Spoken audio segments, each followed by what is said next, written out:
ಈಗ ಬೆಂಗಳೂರಿನ ಇತರ ಸುದ್ದಿಗಳನ್ನು ಫಟಾಫಟ್ ಅಂತ ನೋಡೋಣ ಜಸ್ಟ್ 5 ನಲ್ಲಿ.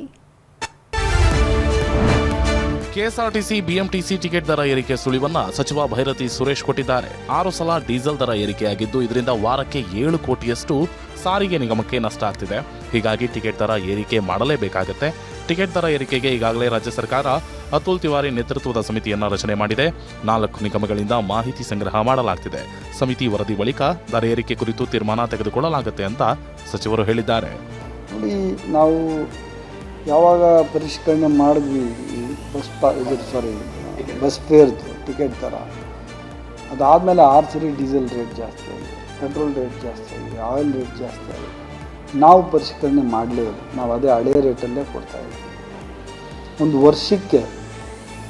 ವರ್ಷಕ್ಕೆ 4 ನಿಗಮ ಸುಮಾರು 8ರಿಂದ 10 ಸಾವಿರ ಕೋಟಿ ಲಾಸಲ್ಲಿ ನಡೀತಾ ಇದೆ. ಇಲ್ಲಿಂದ ತರೋ ದುಡ್ಡು ಮತ್ತು ನಿಗಮ ಮುಚ್ಚಬೇಕಾಗ್ತದೆ. ಆದ್ದರಿಂದ ಈ ಪರಿಷ್ಕರಣೆಯನ್ನು ಕಮಿಟಿ ಮಾಡಿದ್ವಿ, ಜನಗಳಿಗೂ ಅನಾನುಕೂಲ ಆಗಬಾರ್ದು.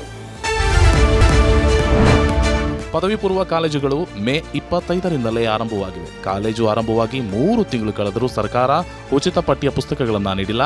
50% ಕಾಲೇಜುಗಳಿಗೆ ಮಾತ್ರ ಪಠ್ಯ ಪುಸ್ತಕ ಪೂರೈಕೆಯಾಗಿದೆ. ಉಳಿದ ಪದವಿ ಪೂರ್ವ ಕಾಲೇಜುಗಳ ವಿದ್ಯಾರ್ಥಿಗಳು ಪರದಾಡುತ್ತಿದ್ದಾರೆ. ಲಾಲ್ಬಾಗ್ನಲ್ಲಿ 12 ದಿನಗಳ ಕಾಲ ನಡೆದ ಗಂಗರ ಕಾಲದ ಥೀಮ್ನ ಫ್ಲವರ್ ಶೋಗೆ ಇಂದು ತೆರೆ ಬಿದ್ದಿದೆ. ಈ ಬಾರಿಯ ಫ್ಲವರ್ ಶೋ ಅನ್ನು 10 ಲಕ್ಷಕ್ಕೂ ಹೆಚ್ಚು ಜನ ವೀಕ್ಷಣೆ ಮಾಡಿದ್ದಾರೆ. 3.90 ಕೋಟಿ ರೂಪಾಯಿ ಆದಾಯ ಸಂಗ್ರಹವಾಗಿದೆ. ನಗರದಲ್ಲಿಂದು ನಾಗರ ಪಂಚಮಿ ಸಂಭ್ರಮ ಮನೆ ಮಾಡಿತ್ತು. ನಾಗದೇಗುಲಗಳು ಭಕ್ತರಿಂದ ತುಂಬಿ ತುಳುಕಿದ್ವು. ಇಡೀ ದಿನ ವಿಶೇಷ ಪೂಜೆ ಪುನಸ್ಕಾರ ನಡೆಯಿತು. ದೊಡ್ಡಬಳ್ಳಾಪುರ ತಾಲೂಕಿನ ಘಾಟಿ ಸುಬ್ರಹ್ಮಣ್ಯ ದೇಗುಲಕ್ಕೆ ಬೆಳಗ್ಗೆ 5 ಗಂಟೆಯಿಂದಲೇ ಭಕ್ತರು ಆಗಮಿಸಿದ್ರು. ನಾಗರ ಕಲ್ಲಿಗೆ ಹಾಲಿನ ಅಭಿಷೇಕ ಮಾಡಿ ನಮಿಸಿದ್ರು.